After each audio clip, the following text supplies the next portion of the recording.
இப்போ உங்களுக்காக ஐஸ்கிரீம் கடை சொல்றேன். ஒரு ஊர்ல ஒரு மதிரன் இருந்தாங்க.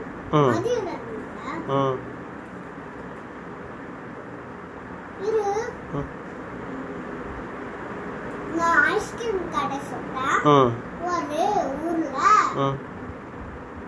தண்ணியில ஒரு இளவரசி போட்டாங்க. ஆனா நிறைய விரும்பங்கள் வந்துருச்சு. இளவரச கடிக்க வந்துருச்சு. இளவரசி அண்ணே ஓடிக்கிட்டு இருந்தாங்க. அவங்க வெளியில ஓடி போயிட்டாங்க. அப்போது அந்த மீனும் வெளியில வந்துருச்சு. அப்போது மீனு வெளியில போயிடுச்சு எல்லாரும். அப்ப வீட்டுக்குள்ள அடிச்சு போட்டாங்க இளவரசி. அப்புறம் மீன் கரு தட்டுச்சு. கரு தட்டும் போது மீனு கரை தடிச்சிச்சு. அப்போது அந்த இளவரசி வேற வீட்டுக்கு போயிட்டாங்க. வேற வீட்டுக்கு போகும்போது அன்னைக்கு மீன் கரு தட்டுச்சு. ஒரு பாட்டி இருந்தாங்க, ஒரு தாத்தாங்க, ஒரு இளவரசி இருந்தாங்க.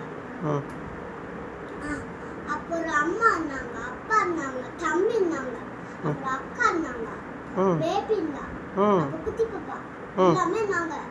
ஆஷி இருந்தாங்க, குசாண்ட இருந்தாங்க, விஷ்ணு, அப்புறம் அக்ஷன் திஸ்தப்பா, அப்புறம் சீலாச்சி எல்லாமே இருக்காங்க. அப்புறம் குசாண்ட எல்லாமே இருக்காங்க. அப்புறம் இளவரசி பயந்துட்டாங்க. அந்த மீனும் பாம்பும் வந்துச்சு ரெண்டு பேரும். அப்போது அவங்கள கடிச்சு திண்டுச்சு மண் உண்டுட்டாங்க. ஐஸ்கிரீம் சாப்பிட்டு அவங்க வயிற்றுக்குள்ள ஐஸ்கிரீம் பேக்கு. மீனு தண்டி பார்த்தா ஐஸ்கிரீம் மீனு சிங்கத்துக்கும் பாம்புக்கும் அப்புறம் மீனுக்கும் தவளைக்கும் எல்லாமுக்கு கொடுத்துருச்சு. கண்ணாமலுங்களுக்கும் சிங்கக்கும் கொடுத்துருச்சு. அப்புறம் ராஜாக்கும் கொடுக்கல. ராஜா அவங்க என்ன போயிட்டாங்க பயந்து. ராஜாக்கு மணிக்கப்பட்டு விட்டாங்க. ரத்தமா வழியுது.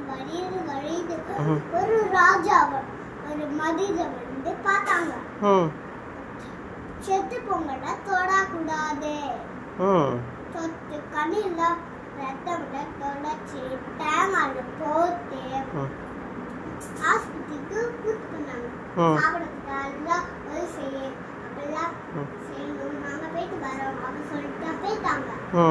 அவங்க சாப்பாடு கொடுத்தாங்க. ரஜமா சாப்பாடு கொடுக்குறாங்க. எல்லாருக்கும் கொடுத்தாச்சு. இப்போ அவருக்கு அடிச்சுக்கலான்னு போயிட்டு அந்த பேர் வந்து அப்படித்தான் கரை நடக்குமா. வித்தியாசங்கள் சுத்திட்டு எல்லாருக்கும் பார்க்க ரெடியா அப்படின்னு சொல்றாங்க.